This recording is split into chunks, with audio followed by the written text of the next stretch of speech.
Perkenalkan, kami dari kelompok 4 dengan anggota 1 Cahya Triwulandari nomor absen 6, 2 Faisal Ma'ruf Hidayat nomor absen 12, 3 Frida Sukairina nomor absen 15, 4 Muhammad Arfian Eka Prayuda nomor absen 23, 5 Novena Maria Pawestri Utami nomor absen 27, 6 Zalia Tirta Ayundia nomor 36 akan mempresentasikan tentang hasil kolaboratif learning yang kami buat.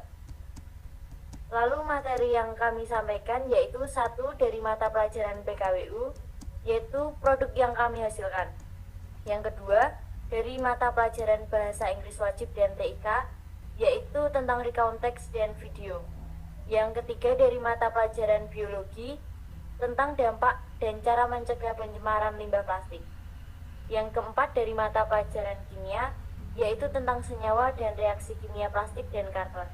Yang kelima dari mata pelajaran matematika wajib, tentang relasi dan fungsi grafik fungsi. Yang keenam dari mata pelajaran ekonomi lintas minat, yaitu tentang uang sebagai alat satuan hitung. Produk apakah yang bisa kita buat jika memanfaatkan limbah sampah?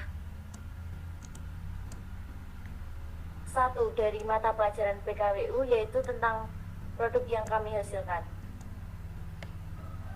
Dengan memanfaatkan limbah plastik dan karton yang ada di sekitar kita, kita bisa membuat jam dinding dari plastik bekas, yaitu dari tutup plastik bekas, lalu dari karton dan dari jam bekas. Bahan dan alat. 1 tutup botol plastik bekas sejumlah 12. Yang kedua, stik es krim bekas sejumlah 12 buah. Yang ketiga, mesin jam bekas. Yang keempat, karton tebal bekas. Lalu alat yang digunakan: 1 gunting atau cutter, 2 lem tembak, 3 cat akrilik bekas. Langkah-langkahnya: 1. Siapkan semua bahan dan alat yang diperlukan. 2. Potong karton tebal menggunakan gunting atau cutter sesuai pola yang diinginkan. 3.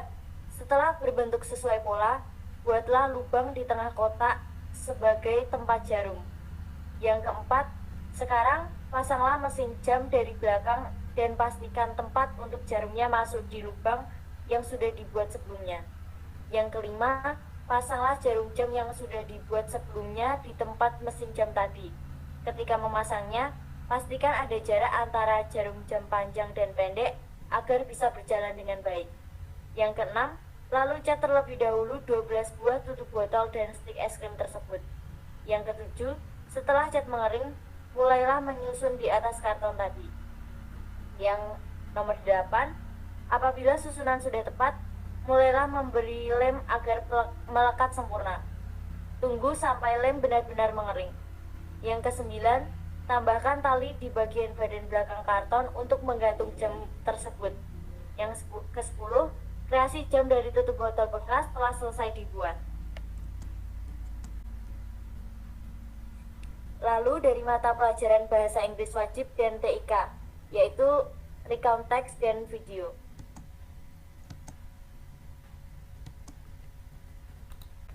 Saat pertama kali masuk ke kelas 100%, tadi kami diberikan tugas belajar kolaboratif oleh guru kami. Proyek ini menggunakan plastik sebagai bahan dasarnya dengan tujuan agar kita dapat mengurangi sampah plastik di sekitar kita dan memanfaatkannya menjadi barang baru yang memiliki nilai tambah. Tanggal 10 Januari 2022, kami mulai dengan membagi menjadi beberapa kelompok. Kemudian keesokan harinya kami mendiskusikan ide dan produk yang akan kami buat. Tanggal 14 Januari, kami menentukan tema produk yang akan kami buat. Kemudian pada tanggal 20 Januari, kami mengumpulkan plastik dan barang bekas yang akan kami gunakan seperti plastik, botol, kardus, sedotan, dan jam bekas.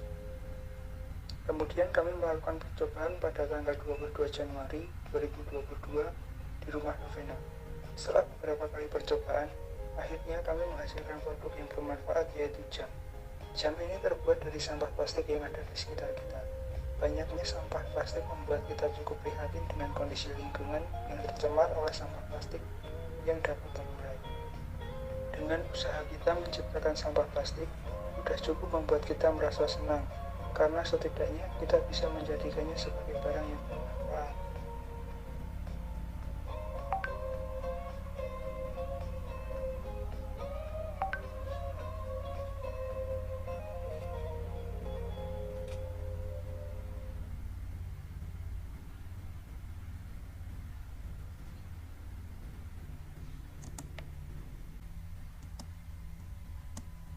Materi biologi tentang pencemaran lingkungan. Apa itu sampah plastik? Sampah plastik selalu menjadi masalah utama dalam pencemaran lingkungan, baik pencemaran tanah maupun laut. Mengapa demikian? Karena plastik adalah polimer rantai panjang dari atom yang mengikat satu sama lain. Rantai ini membentuk banyak unit molekul berulang atau monomer. Istilah plastik mencakup produk polimerisasi sintetik. Namun, ada beberapa polimer alami yang termasuk plastik. Konsumsi berlebih terhadap plastik pun mengakibatkan jumlah sampah plastik yang besar. Karena bukan berasal dari senyawa biologis, plastik memiliki sifat sulit terurai. Plastik diperkirakan membutuhkan waktu 100 sampai 500 tahun hingga dapat terdekomposisi terurai dengan sempurna. Dampak dari pencemaran sampah plastik antara lain, yang pertama, tercemarnya tanah, air tanah, dan makhluk bawah tanah. Racun-racun dari partikel plastik yang masuk ke dalam tanah akan membunuh hewan-hewan pengurai di dalam tanah seperti cacing. Yang kedua, menurunkan kesuburan tanah karena plastik juga menghalangi sirkulasi udara di dalam tanah dan ruang gerak makhluk bawah tanah yang mampu menyuburkan tanah. Yang ketiga, pembuangan sampah plastik sembarangan di sungai-sungai akan mengakibatkan pendangkalan sungai dan penyumbatan aliran sungai yang mengakibatkan banjir. Yang keempat, mengakibatkan pemanasan global. Dan yang terakhir, menanggulangi sampah plastik melalui proses pembakaran yang kurang sempurna dan tidak mengurai partikel-partikel plastik dengan sempurna, maka akan menjadi dioksin di udara. Bila manusia menghirup dioksin ini, manusia akan rentan terhadap berbagai penyakit diantaranya kanker, gangguan sistem syaraf, hepatitis, pembengkakan hati, dan gejala depresi. Cara mencegahnya yaitu dengan mengurangi dampak negatif plastik pada lingkungan dengan memakai ulang plastik, reuse, mengurangi pemakaian plastik reduce, dan mendaur ulang recycle. Selanjutnya adalah dari mata pelajaran kimia. Pembakaran plastik. Barang bekas yang kami gunakan adalah tutup botol plastik dan karbon atau kardus bekas. Jenis plastik yang dimanfaatkan adalah jenis plastik high density polyethylene atau HDPE dengan rumus kimia etena atau C2H4. Etena merupakan senyawa alkena dengan 2 karbon. Senyawa ini merupakan senyawa yang hanya mengandung unsur karbon dan unsur hidrogen. Maka senyawa ini adalah senyawa hidrokarbon. Reaksi pembakaran plastik atau C2H4. Reaksi pembakaran sempurna. Reaksi pembakaran plastik etena ditambah oksigen menghasilkan karbon dioksida dan uap air. Persamaan reaksi disetarakan menjadi C2H4 tambah 3O2 menghasilkan 2CO2 dan 2H2O. Persamaan reaksi tidak sempurna. Reaksi pembakaran plastik etena ditambah dioksigen menghasilkan karbon dioksida dan uap air. Persamaan reaksi disetarakan menjadi C2H4 ditambah 2O2 menghasilkan 2CO tambah 2H2O. Kesimpulan, saat plastik dibakar secara sempurna maka akan menghasilkan reaksi uap air H2O dan karbon dioksida CO2. Jika pembakaran berjalan tidak sempurna maka akan menghasilkan reaksi karbon monoksida dan uap air.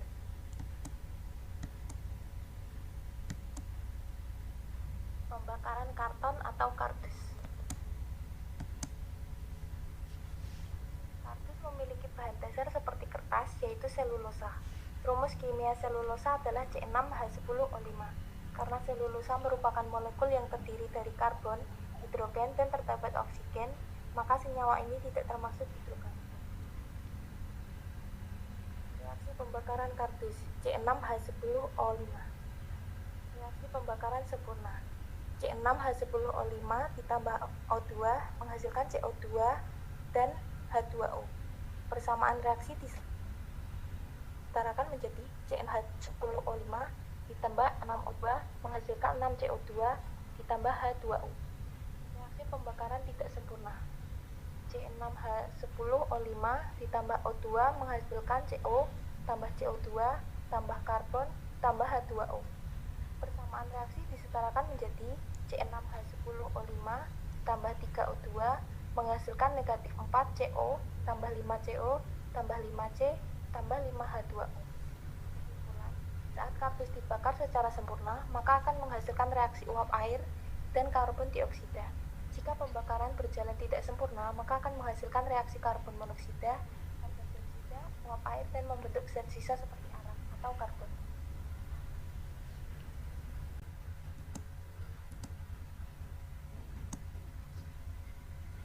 Untuk selanjutnya adalah pembelajaran matematika wajib tentang relasi dan grafik fungsi. Pada relasi fungsi, yang pertama, bahan dan alat terdapat pada domain, yaitu tutup botol, stik es krim, mesin jam, karton tebal, bekas gunting, cutter, lem tembak, cat akrilik, yang akan menjadi satu pada daerah domain, yaitu jam baru. Untuk penjelasannya, jenis fungsi surjektif. Penjelasan fungsi surjektif adalah suatu fungsi yang himpunannya daerah hasilnya merupakan himpunan daerah kawan, yang artinya setiap anggota himpunan di daerah kawan memiliki pasangan dengan di anggota himpunan daerah asal. Pasangan anggota himpunan daerah asal dengan daerah kawan boleh sama. Jumlah anggota daerah asal tidak boleh lebih dari sama dengan jumlah anggota daerah kawan. Untuk grafik fungsi,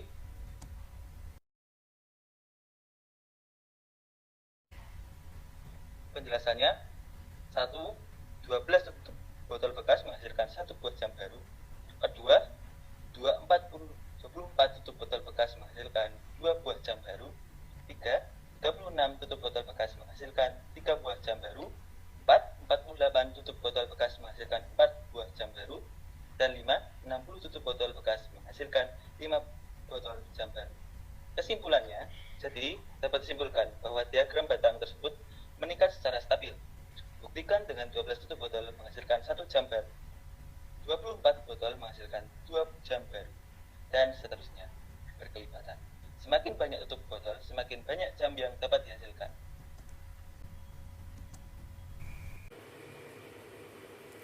Lalu materi terakhir yaitu ekonomi lintas minat. Hal yang dibahas adalah uang sebagai alat satuan hitung. Di sini ada nama produk. Nama produk kami yaitu plastic watch. Jumlah produknya 1 buah.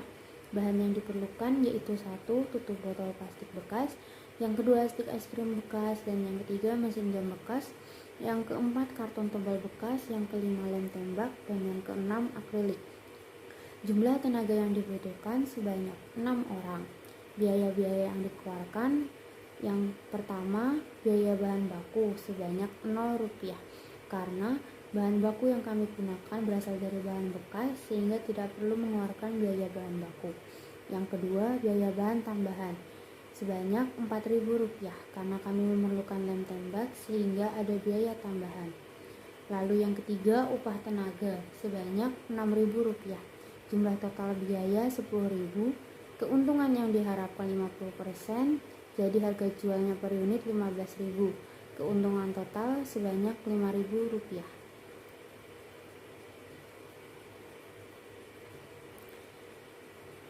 Sekian presentasi dari kami. Bila ada kurang dan salahnya kami mohon maaf. Terima kasih.